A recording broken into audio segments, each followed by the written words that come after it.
The sun was just starting to set on the quiet streets of Cypress Hollow, painting the sky a beautiful blend of orange and pink, making it seem like a picture-perfect neighborhood, the kind where you can almost hear the crickets chirping in harmony.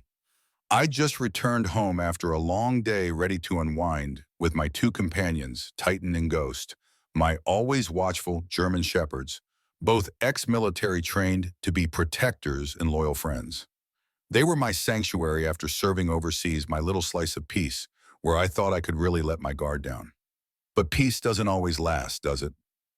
One evening while taking the dogs for a walk, I stumbled upon a situation that made my blood run cold. A group of four white men, their attitudes radiating cockiness, like a beacon, stood in front of an unassuming woman named Eliza. I could hear the comments from a distance. They dripped with derision, mocking her presence, like she didn't belong in our neighborhood. I felt my heart race. I recognized that brand of hostility, the kind I'd faced before in combat zones, and it was as real as a punch to the gut. I took a breath, knowing I had to help, but just as I moved closer, one of them sneered, making some twisted threat. "You think you're scared of us? You should be, or you'll really regret it."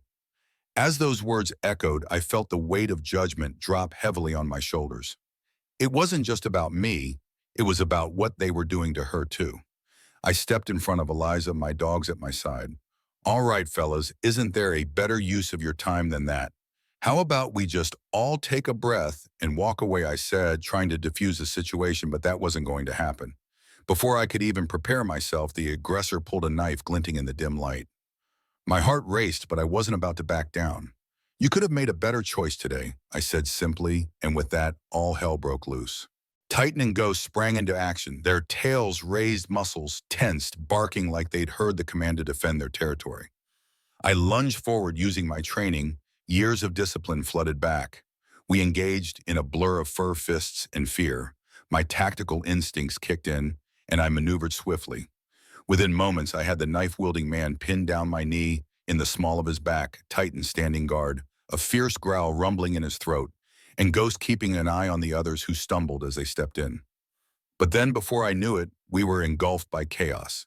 Fists were flying, people were screaming, and when it was over, I could see the bruised faces of those four men. All hubris had evaporated, leaving only shock and pain. I didn't want it to escalate this way, but I hadn't come to fight. I just wanted to protect.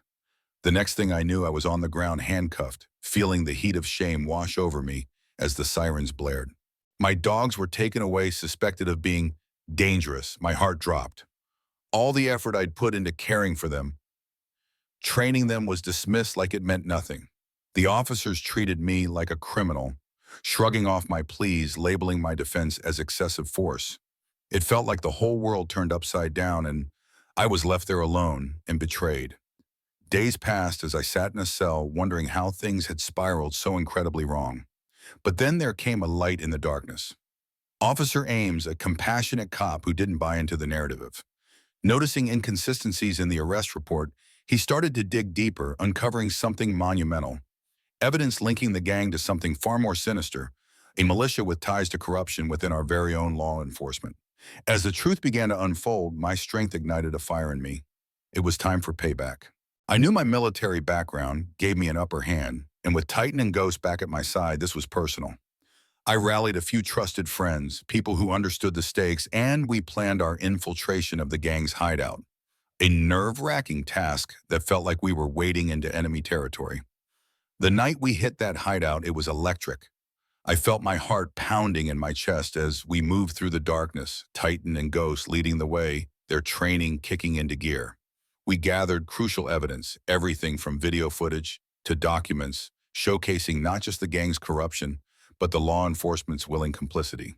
When we finally emerged, I felt like I had reclaimed my strength, my dignity, and I was ready to go public. The fallout was explosive, exposing the gang, led to the arrests of several key figures, including Sheriff Ridge, who'd played a hand in the whole mess. Shortly thereafter, the community came together, and the support was overwhelming. I received a heartfelt public apology, not just for me, but for all veterans who had ever felt unfairly judged or punished. With that chapter closed, I made a decision to create something positive out of the chaos. I launched a nonprofit aimed at pairing retired military dogs with veterans like me, those searching for a companionship and understanding. It was cathartic, and seeing the public respond made me hopeful even as whispers about racial bias lingered. We're all flawed, aren't we? Now, I often reflect on how people can underestimate someone just because of preconceived notions and the labels we wear based on our pasts or the way we look. Loyalty became my guiding principle, an unbreakable bond between me and my dogs, me and my friends, as well as a call to reclaim our narratives. But I leave you with this. Where do we draw the line between justice and vengeance?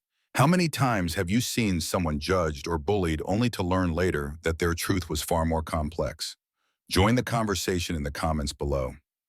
Let's discuss what justice really means in a world filled with gray areas. Have you ever felt underestimated? Let's share our stories because each one of us has a voice that deserves to be heard.